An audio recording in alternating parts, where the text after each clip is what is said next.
Doctor, ഈ caesarean കഴിഞ്ഞ ആൾക്കാർക്ക് നോർമൽ ഡെലിവറി സാധ്യമാണോ? ഉറപ്പായിട്ടും നോർമൽ ഡെലിവറി സാധ്യമാണ്. അപ്പോൾ ഇത് നമ്മൾ പറയുന്ന പേര് വജൈനൽ ബെർത്ത് ആഫ്റ്റർ സിസേറിയൻ എന്നാണ്.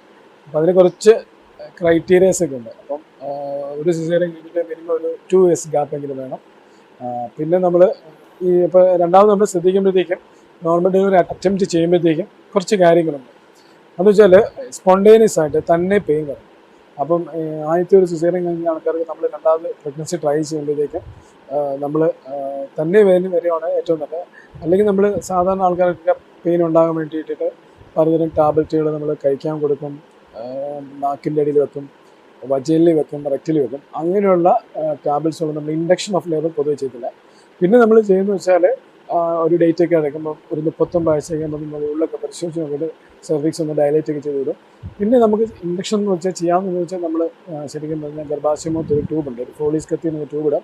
പിന്നെ നമ്മൾ ചെറിയ ഡോസിൽ പെയിൻ ഉണ്ടാകാനുള്ള പിറ്റോസിന് ഒരു ഇഞ്ചക്ഷൻ ഉണ്ട്, അത് ട്രിപ്പിനകത്തിട്ട് നമുക്ക് ചെറിയ ഡോസ് കൊടുക്കും. അതാണ് നമ്മൾ ചെയ്യുന്നത്. പിന്നെ ഇതിൻ്റെ ഏറ്റവും വലിയൊരു കൺസേൺ എന്ന് വെച്ചാൽ നല്ല പെയിൻ വരുമ്പോഴത്തേക്കും നമ്മൾ ആദ്യം ചെയ്ത സിസേറിൻ്റെ ഒരു സ്കാർ ഉണ്ടല്ലോ, അത് ചിലപ്പോൾ റപ്ചർ ആകാം, അതിനകത്തൊരു വിള്ളൽ വരും. അപ്പോൾ വിള്ളൽ വീണ് കഴിഞ്ഞാൽ ചിലപ്പം ആ വിള്ളലിൽ കൂടെ ബ്ലഡും ഫ്ലൂയിഡൊക്കെ പോയിട്ട് ബേബിക്ക് പെട്ടെന്ന് ശ്വാസം മുട്ടും അല്ലെങ്കിൽ ഫീറ്റൽ ഡിസ്ട്രസ് ഉണ്ടാകും. അപ്പോൾ അങ്ങനെ ഉണ്ടാകുന്ന എമർജൻസി ആയിട്ട് നമ്മൾ സിസേറിയനെ ടേക്കപ്പ് ചെയ്യണം. പക്ഷേ ചില സമയത്ത് അങ്ങനെ എടുക്കുമ്പോൾ ബേബിക്ക് ഭയങ്കര ശ്വാസം മുട്ടി ബേബിക്ക് ഡെത്ത് ആകാനും അങ്ങനെയുള്ള പ്രശ്നങ്ങളൊക്കെ ഉണ്ട്. പിന്നെ മദറിന് ചിലപ്പോൾ യൂട്രസ് ഒത്തിരി വിള്ളൽ വീഴാൻ ചിലപ്പോൾ യൂട്രസൊക്കെ സേവ് ചെയ്യാൻ പറ്റത്തില്ല. അപ്പം ഒരു ചെറിയ ലെവൽ ഓഫ് റിസ്ക് ഉണ്ട്. അപ്പോൾ ആ റിസ്ക് നമ്മൾ ആക്സെപ്റ്റ് ചെയ്യണം. അപ്പോൾ അങ്ങനെ ഫുള്ളി ഒരു പേഷ്യൻറ്റ് വേണമെങ്കിൽ അവരവരെ ഇങ്ങനെയുള്ള കാര്യങ്ങളൊക്കെ ഉണ്ടാകാം. അപ്പോൾ ഫുള്ളി ഇങ്ങനെയുള്ള പ്രശ്നങ്ങളൊക്കെ ഉണ്ടാകുമെന്ന് അവരെ പറഞ്ഞ് ബോധ്യപ്പെടുത്തിയിട്ട് അവർ സമൂഹത്തിൽ മാത്രമേ ഉള്ളൂ നമ്മൾ ട്രൈ ചെയ്യുള്ളൂ. പിന്നെ ഇങ്ങനെ ചെയ്യുമ്പോൾ അതൊരു നല്ല എല്ലാവിധ സംവിധാനങ്ങളുള്ള ഒരു വെൽ എക്യുപ്ഡ് ഹോസ്പിറ്റൽ മാത്രമേ നമ്മൾ VBAC അറ്റൻഡ് ചെയ്യാൻ പറ്റത്തുള്ളൂ.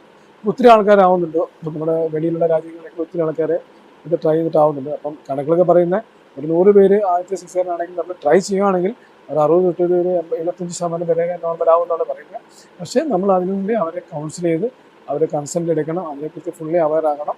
അപ്പോൾ കോംപ്ലിക്കേഷൻസ് ചില സമയങ്ങളിൽ ഉണ്ടാകാം, അത് വെച്ച് നമ്മൾ അവരെ കൗൺസിൽ ചെയ്ത് മനസ്സിലാക്കുക.